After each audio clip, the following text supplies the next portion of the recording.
இந்த power point tutorial வீடியோவில் என்ன பார்க்க போகிறோம் அப்படின்னா எப்படி பவர் பாயிண்ட் ப்ரெசன்டேஷனை பிரிண்ட் பண்ணுறது அப்படிங்கிறத பற்றியும் அதில் பிரிண்ட் பண்ணும்போது இருக்கக்கூடிய ஏகப்பட்ட ஃபீச்சர்ஸ் குறித்தும் தான் பார்த்திங்கன்னா நான் உங்களுக்கு இந்த வீடியோவில் எக்ஸ்பிளைன் பண்ண போகிறேன்.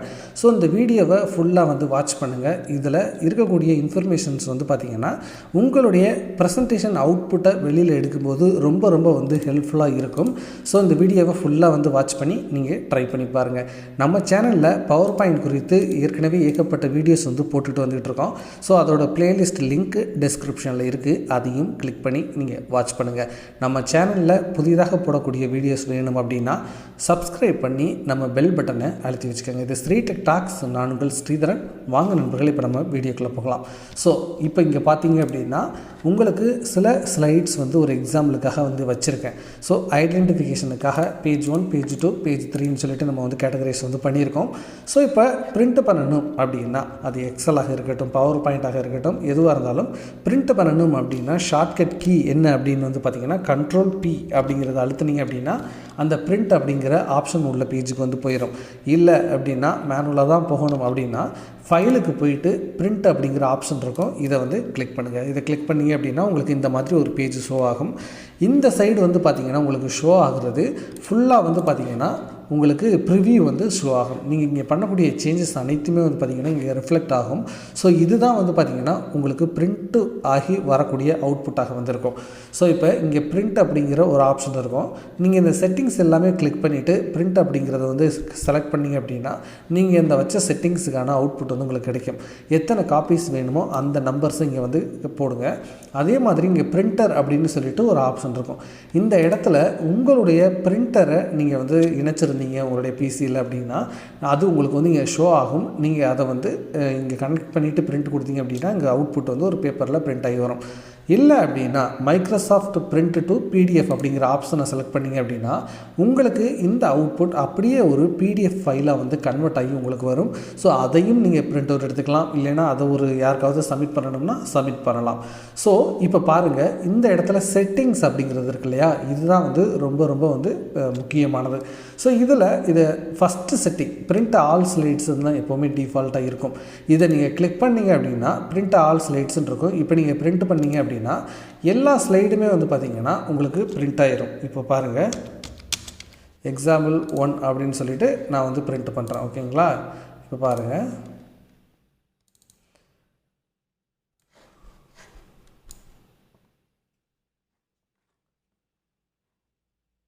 இப்போது நமக்கு அந்த பிடிஎஃப் ஃபைல் ஓப்பன் ஆகும்போது நம்ம பார்க்குறோம் அந்த பிபிடி ஃபைல், அதாவது எல்லா ஸ்லைடுமே பார்த்திங்கன்னா நமக்கு பிரிண்ட் ஆகிருக்கும்.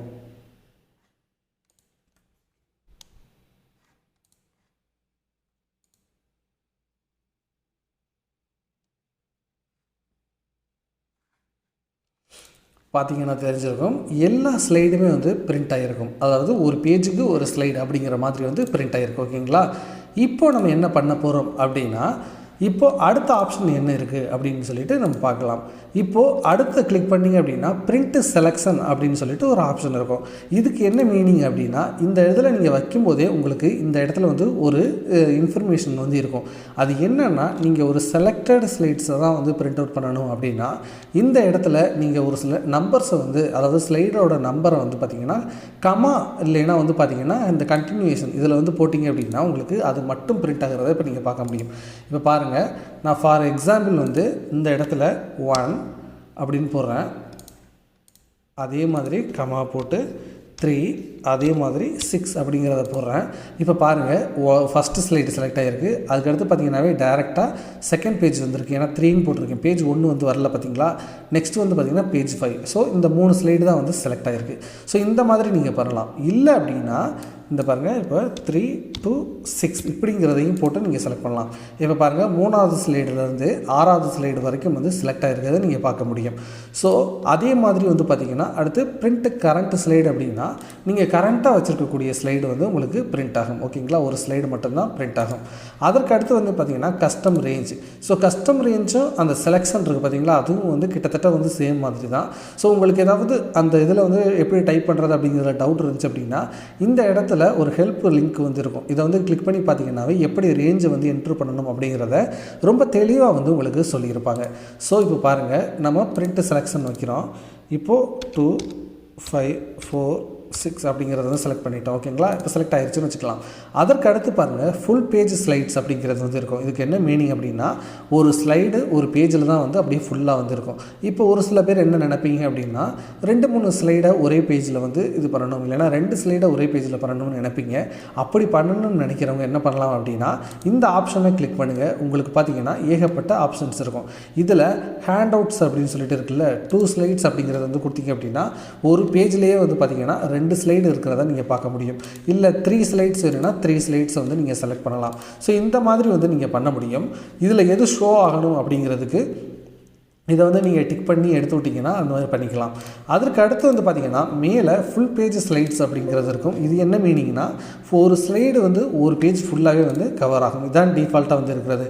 நோட்ஸ் பேஜஸ் அப்படின்னா என்ன மீனிங் அப்படின்னா, நீங்கள் உங்களுடைய ஸ்லைடில் வந்து பார்த்திங்கன்னா நோட்ஸ் அப்படிங்கிற ஒரு செக்ஷன் வந்து இருக்கும். அந்த செக்ஷனில் என்ட்ரு பண்ணியிருக்கிறதும் வேணும் அப்படின்னு நினச்சிங்க அப்படின்னா இந்த நோட்ஸ் பேஜஸ் அப்படிங்கிறத நீங்கள் யூஸ் பண்ணலாம். ஓகேங்களா, அதற்கடுத்து கொலேட்டட் அன்கொலேட்டட் அப்படின்னு சொல்லிட்டு ஒரு இன்ஃபர்மேஷன் இருக்கும். ஸோ இது வந்து பார்த்திங்கன்னா நீங்கள் 2 ஸ்லைடு அதே மாதிரி 3 ஸ்லைடு வந்து பயன்படுத்தும் போது உங்களுக்கு வந்து பயனுள்ளதாக வந்து இருக்கும். இப்போ போர்ட்ரேட் ஓரியன்டேஷன் அடுத்த ஆப்ஷன் வந்து பார்த்திங்கன்னா போர்ட்ரேட் ஓரியன்டேஷன், அதே மாதிரி லேண்ட்ஸ்கேப் ஓரியன்டேஷன் அப்படின்னு சொல்லிட்டு ஒரு ஆப்ஷன் இருக்கும்.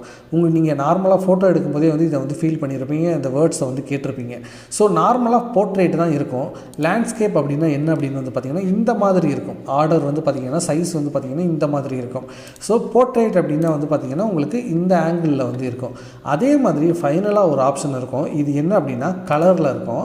சில பேர் என்ன பண்ணுவாங்க அப்படின்னா, என்னுடைய பிரிண்டர் வந்து பிளாக் அண்ட் ஒயிட் தான் வந்து பிரிண்ட் பண்ணும் அப்படின்னு நினைக்கிறவங்க இருப்பாங்க. இல்லைன்னா எனக்கு கலர் வந்து வேஸ்ட் பண்ணக்கூடாதுன்னு நினைக்கிறவங்க இருப்பாங்க. அப்படிப்பட்ட சுச்சுவேஷனில் நீங்கள் இந்த கலரை வந்து பியூர் பிளாக் அண்ட் ஒயிட்டுன்னு மாற்றுறீங்க அப்படின்னா உங்களுடைய இமேஜ் எல்லாமே வந்து பியூர் பிளாக் அண்ட் ஒயிட்டாக வந்து மாறிடும். அதே மாதிரி வந்து பார்த்திங்கன்னா கிரே ஸ்கேலுன்னு சொல்லிட்டு ஒன்று இருக்கும். அதை கிளிக் பண்ணிங்கன்னா அதுக்கு தகுந்த மாதிரி உங்களுக்கு அவுட்புட் வந்து சேஞ்ச் ஆகிருக்கதை நீங்கள் பார்க்க முடியும். அதே மாதிரி ஹெடர் ஃபூட்டர் வந்து வைக்கணும் அப்படின்னா எடிட் ஹெடர் அண்ட் ஃபூட்டர் அப்படிங்கிற ஆப்ஷன் இருக்கும். இதை கிளிக் பண்ணி போனீங்க அப்படின்னா உங்களுக்கு ஹெட்டரில் என்ன வேணும் அப்படிங்கிறத வந்து நீங்கள் டைப் பண்ணலாம். அதே மாதிரி வந்து பார்த்திங்கன்னா ஃபூட்டரில் என்ன வேணும் அப்படிங்கிறத நீங்கள் டைப் பண்ணலாம்.